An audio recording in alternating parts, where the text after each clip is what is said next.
राधे राधे जय श्री कृष्ण। नमस्कार बंधुगण, आपण समस्त को निकी आस्ट्रो चैनल को स्वागत। एबे खरा दिन आरंभ हो गलानी। यही टाइम रे आमर खाया पीवा ऊपर विशेष ध्यान देवा आवश्यक। जमती शीत दिने आम बॉडी को गरम रखापी चा कॉफी आदि गरम जातीय जिनस आम अधिक पी था। से भली गरम दिने पेट थंडा रखापी आमको ठंडा ठंडा जिनस पीवा आवश्यक और खाଇବା आवश्यक। आम चारिपाखे बहुत एपरी वनस्पति अच्छी जार प्रकृति ठंडा होता है और आम शरीर पर अधिक लाभदायी होता है। आम आखपाखे मिलुवा घास जमीक दुब घास जार रस पीवा द्वारा आमर एसिडिटी भली जटिल समस्या मुक्ति मिलता है। मात्र आज वीडियो रे आम जानिबा पुदीना माने मिंट पुदीनार उपकारिता विषय तार औषधीय गुण ताक आम किपरि उपयोग करबा जहाद्वारा कि आम तार फायदार लाभदायक हो पार आम शरीर पर। आपण मैंने निश्चिंत पुदीना चटनी पुदीना खट्टा सरबत सिकंजी निश्चिंत भाव में गुपचुपर पानी रे आपण पुदीनार रस यूज हो जहाँ आपण केबे ना केबे तो पीथिबे और खाइथिबे। पुदीनार औषधीय गुण बहुत अधिक अच्छी। गरम दिन पाई पुदीनार रस एक वरदान कहले अत्युक्ति हेब नहीं। यार उपयोग करी बड़ बड़ रोगरू आम ठीक कर यार सठिक उपयोग विषय जानिबा आवश्यक, जहाँ आम यही वीडियो रे आज जानिबा। पुदीना को इंग्लिश नाम होची मिंट, हिंदी रे आम पुदीना कही थाउ, आम ओडिया रे आम पुदीना कही थाउ। आपणक एरिया आपण कौन कहती कमेंट करी निश्चय कहिबे। गोटिए पुदीनार पाखुड़ा को आप काटिक लगे पारे कि पुदीनार मंजी मिलूँ आपड़ से पुदीना गछ लगे पारे निज बाड़ी और बगीचारे। पुदीनार हूँ कंफ बात नाशक होता है। एथिरे एंटी ऑक्सीडेंट थाए एंटीसेप्टिक गुण थाए। यह पीवा द्वारा आम शरीर को ठंडा मिलता है। मात्र देखु यार पत्र एपरी होता है। हाथ में आम दुईटी पत्र एमती जस्ट टच करदेवा ना आम एत बास्ना हम आम हाथ पुदीना रस भरी पुदीना पत्र रस भरी माने तार बास्ना भरी यह बहुत माने यार बहुत बास्ना बहुत अधिक होता है। ये धला धला फूल आसी थाए जो गच बहुत पाकल हो जाए फूल आसी थाए। किंतु एबे हमें जानिबा पुदीना को केउं रोग पाई किपर व्यवहार करबा जहाद्वारा आम तार सठिक लाभ पाई परिबा।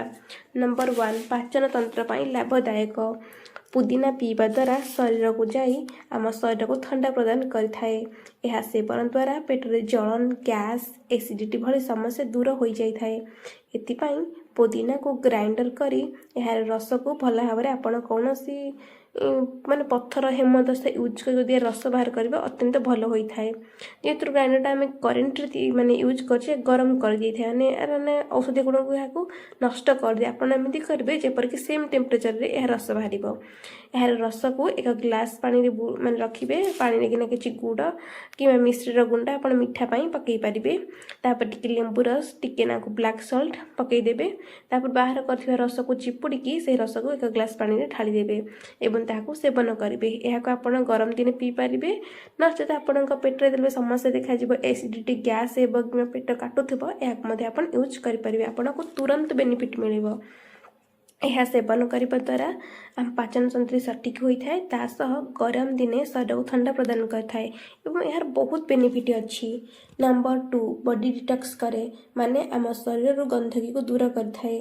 बेले बेले आम शरीर में किसी एक्स्ट्रा माने विटामिन जमा हो जाता है जहाँ आम शरीर पर गोटे खराब होइकी काम करे। पुदीना पीवा द्वारा आम शरीर एक्स्ट्रा स्टोन भली बड़ बड़ डिजीज को भल कर दिए। सकाळ आपण खाली पेट में पुदीना चा बन पी पारे नचेत पुदीनार ड्रिंक बन पी पारे। सकाळ खाली पेट में पीवा द्वारा आमर फुल बॉडी डिटॉक्स हो जाता है। नंबर 3 कान बिंधा। यदि आपणकर कान बिंधा होउछि ठंडा पाई कान जंत्रणा लगी रहुछि पीड़ा होउछि एथिपाई किछि फ्रेश पुदीना पत्र आनंतु ताको छेची रस बाहर कर दियंतु। सेही रस रे एक माने ड्रप नहीं कि कान में पकई दिंतु तापर आप तुरंत आराम मिल। नंबर 4 पाटी घा कि मुखर दुर्गंध होते बेले बेले आमर खरा दिने पाटी घा हो जाए विटामिन अभाव हो कि अत्यधिक गरम पाई हो। पाटी घा हेले आप जानते किसी भी खाई हुए ना आ बहुत कष्टदायक होता है। निहाती तो 3-4 दिन पर्यंत पाटी घा होकी रही है। यही समय आप कौन करेंगे ना पुदीना रस पत्र को नहीं कि रस बाहर करेंगे ଆପଣ ରସ ବାହାର କରିବେ, ନହେଲେ ନଚେତ ଆପଣ ଏହି ଫ୍ରେଶ୍ ପତ୍ରକୁ ନେଇ କିଛି ଗରମ ପାଣିରେ ଫୁଟେଇବେ, ଯେପରିକି 1/4 ରହିବ, ମାନେ 4 ଭାଗରୁ 1 ଭାଗ ରହିବ ଫୁଟି ଫୁଟି। ସେହି ରସକୁ ମାନେ କହିବାକୁ ଗଲେ କି ଆମେ ପୁଦିନାର କାଢ଼ା ବନେଇବା ଓ ସେହି କାଢ଼ାକୁ ପିଇବା ଦ୍ୱାରା ମୁଖର ଘା ଆପଣଙ୍କ ଜଲ୍ଦି ଭଲ ହୋଇଯାଏ। ଆଉ ଯେଉଁମାନଙ୍କର ପାଟି ସ୍ମେଲ୍ କରେ, ମାନେ ରେଗୁଲାର ବ୍ରସ୍ କଲେ ବି ସେମାନଙ୍କର ପାଟି ବହୁତ ଦୁର୍ଗନ୍ଧ ହୋଇଥାଏ। ଏଥିପାଇଁ ଆପଣ ପୋଦିନା ପତ୍ର କଳରେ ଜାପିବା ଦ୍ୱାରା, ପାନ ଯେମିତି ଜାପୁଛନ୍ତି ଏମିତି ପୋଦିନା ପତ୍ର କଳ ଜାପିବା ଦ୍ୱାରା ଆପଣଙ୍କ ମୁଖର ଦୁର୍ଗନ୍ଧ ପଳାଇ ଯାଇଥାଏ। ନମ୍ବର 5, ବାନ୍ତି। ବେଳେବେଳେ ଆମର ଖରାଦିନ ହେଲେ ବହୁତ ବାନ୍ତି ହୋଇଥାଏ, ଯାହାକି ବହୁତ କଷ୍ଟଦାୟକ ହୋଇଥାଏ। ଆମ ପାଟି ଛିଣ୍ଡିଯାଏ, ଗଳା ଛିଣ୍ଡିଯାଏ।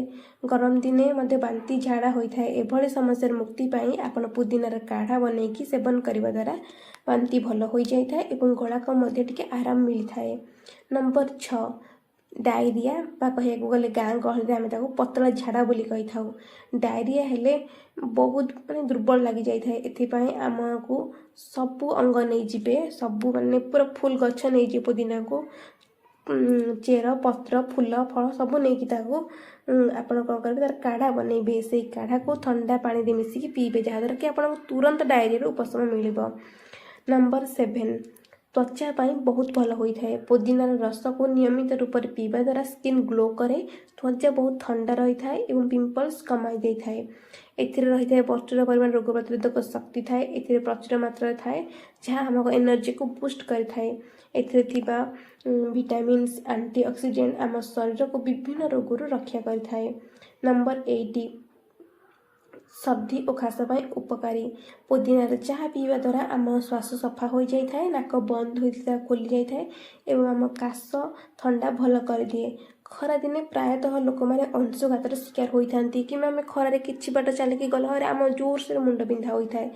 ଏହି ସମୟରେ ଆପଣ ORS ପିଇଥାନ୍ତି କିମ୍ବା ଗ୍ଲୁକୋଜ୍ ପିଇଥାନ୍ତି, ଯେଉଁଥିରେ କି ବହୁତ ପ୍ରଚୁର ପରିମାଣରେ କେମିକାଲ ମିଶୁଛି। ସବୁଠୁ ହେଲ୍ଦି ଉପାୟ ହେଉଛି ପୋଦିନାର ରସର ପାଣି ଆପଣ ଯୁଆଡ଼େ ଯିବେ କ୍ୟାରି କରିକି ନେଇକି ଯିବେ। ଏହାକୁ ପିଇବା ଦ୍ୱାରା ଆପଣ କେହି ମୁଣ୍ଡ ବିନ୍ଧା ହୁଏନି କିମ୍ବା ଅଂଶୁଘାତର ଶିକାର ହେବେ ନାହିଁ। ପୋଦିନା ଏକ ସହଜ ଓ ପ୍ରାକୃତିକ ଔଷଧ, ଯାହା ଆମ ସ୍ୱାସ୍ଥ୍ୟ ପାଇଁ ବହୁତ ଉପକାରୀ ହୋଇଥାଏ। ଦୈନିକ ଖାଦ୍ୟରେ ପୋଦିନାକୁ ସାମିଲ କରିବା ଦ୍ୱାରା ପାଚନ ତନ୍ତ୍ର ଭଲ ହୋଇଥାଏ, ଆମ ଶରୀର ଥଣ୍ଡା ରହେ ଓ ସାରା ରୋଗଗୁଡ଼ିକୁ ଆମକୁ ମୁକ୍ତି ମିଳି ଆମ ଶରୀରକୁ ଆରୋଗ୍ୟ କରିଥାଏ। ଭିଡ଼ିଓଟି ଭଲ ଲାଗିଲେ ଲାଇକ୍ କରିବେ, ସେୟାର କରିବେ, ଆମ ଚ୍ୟାନେଲକୁ ସବସ୍କ୍ରାଇବ୍ କରି ବେଲ୍ ଆଇକନ୍କୁ ପ୍ରେସ୍ କରିଦେବେ, ଯାହାଫଳରେ ଆମ ଭିଡ଼ିଓର ସର୍ବପ୍ରଥମ ନୋଟିଫିକେସନ୍ ଆପଣଙ୍କ ପାଖରେ ପହଞ୍ଚିଯିବ। ଧନ୍ୟବାଦ। ଜୟ ଜଗନ୍ନାଥ।